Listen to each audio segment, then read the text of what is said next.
सब छूटी लेकिन उर्बान बके जौन बानू बुरबान नहीं छूट सकत कबो। हम बात करे वाला बानी आज खेसारी लाल यादव के।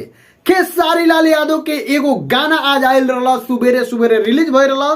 सजानवा भाजानवा गावेला रघुराई के, सजानवा भाजानवा गावेला रघुराई के जौन खेसारी लाल के गाना बा। ई आज से 1 साल पहले एगो लइका गाना गौले बा। आ ई गाना रउआ सब हई सुनी।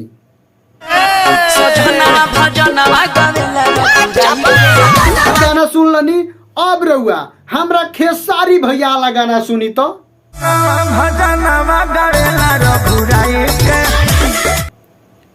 अब रउआ लोग खुद फैसला करके बताई कि आखिर ई चोर जवन बाड़े, चोर जवन खेसारी लाल यादव बाड़े, इनका के माने का कोई जाओ। भोजपुरी इंडस्ट्री के माने हम का कही तार तार को देले बड़े। हमरा तो बुझात रहा कि अब चल भाई राम ओम बनत रहे, लक्ष्मण बनत रहे, दुकौची बनत रहे, रामायण फिल्म दुकान बनावत रहे, तो छोड़ देले हो आदत। लेकिन भैया ना ना ना ना, ई आदत को वो छोड़ नहीं कर सकत, छोड़ नहीं कर सकत, छोड़ नहीं कर सकत। काहे कि इनकर आदत जौन बा ई शुरू से हुए बा। जब भी गाना इनकर ना बजेला तो ई गाना केहू ना केहू के चुरा के उठा के गा देले। जौन की ई जौन आज कोइले बड़े आ काल अब इनका टीम के लोग आई आ ओकरा बाद कही जे ई गाना तो हमनी सन के 1999 के रिकॉर्ड करके धैले बनी सन। ठीक बा, तो बता दी भैया कि इलो आइलो तो कहिलो आज से 2 महीना 4 महीना पहले जौन बा की गाना हमनी के रिकॉर्ड कर रहनी सन। लेकिन खेसारी लाल यादव के कम से कम सोचे के चाहिए जे कम से कम छोटा कलाकार बड़ा सन, छोटा लड़का बड़ा सन, इंडस्ट्री में सबके मौका बारी बारी से मिले के चाहिए, बारी बारी से गावे के चाहिए। बताई रहुआ कि ई लड़का जवन 1 साल पहले गाना गौले बा, वो गाना के सेम उठा के गा देले, सेम गाना सेम सब चीज कह के गा देले।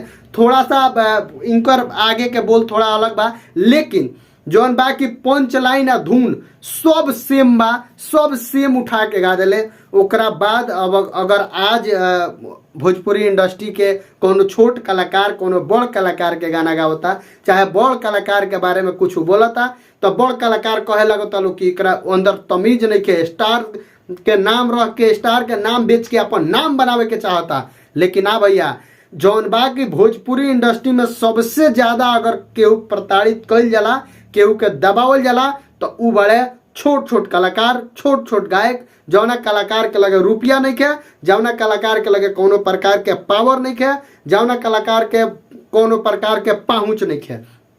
पहुँच ऐसे हम कहतनी कि जब बड़ बड़ कंपनी से गाना रिलीज होला, बड़ बड़ कंपनी के जब गाना दे दिया जाला, तो बड़ा प्लेटफॉर्म से जब गाना आवेला तो एक बार में वायरल हो जाला। ई छोट छोट कंपनी से ई सब जब गाना रिलीज भइल बा, जब गाना आयल बा, ओकरा बाद ये गाना के उठा के खेसारी लाल यादव के तरफ से गा दिया जाता। ई सब बहुत बने गंदा आदत बा। एकरा के हमनी के जितना कहल जाए उतना ई बा। लेकिन हमनी के कहत कहत चिल्लात चिल्लात मुंह दुखा जाई, लेकिन खेसारी लाल यादव सुधरे वाला नहीं खन।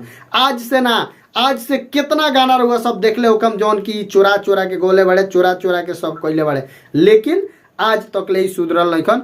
बाकी उम्मीद बा कि कम से कम अब सुधर जास, लेकिन ई सुधरिए ना। बाकी काल से वो लड़का के जौन बा कि फोन मैसेज हमनी के लगे आओ ताकि वीडियो भैया ई पर हमार बनाई, हमार गाना उठा के खेसारी लाल यादव गा देले। अब तू रोइए के गा के का करब बाबू, जब वो स्टार कलाकार के, बड़ कलाकार के, भोजपुरी इंडस्ट्री के लोग मार्गदर्शक बनता, जेकरा दूसरे के गाना पर निर्भर बा, दूसरे के गाना चोरा के गावे के बा, ई लोग मार्गदर्शक बनता भोजपुरी इंडस्ट्री के। का कहल जाई, आए कुछ कहे वाला नहीं है। आ इनका लोग माने लानत बा ऐसा ऐसन लोग के। माने राजन भाई हमारे एगो वीडियो बनल बड़े, उनमें कहले बड़े जे गुह में रहे वाला गुह किरवा के दही में उठा के रख देबो तब वो गुहे खोजी। तो गुह के गुह किरवा बड़े सन, एकनी सन के बारे में हमनी के बोलल भी ना हासिल बा। बाकी भोजपुरी इंडस्ट्री के बात बा तो बोलल भी जरूरी बा। बाकी रहुआ सब आपन राय जरूर बताई कि छोट कलाकार के गाना गावल कहाँ तक सही बा खेसारी लाल यादव के। बाकी खूब वीडियो को शेयर करी, लाइक करी, चैनल के सब्सक्राइब करी। मिलता है अगला वीडियो में, तब तक खातिर नमस्कार।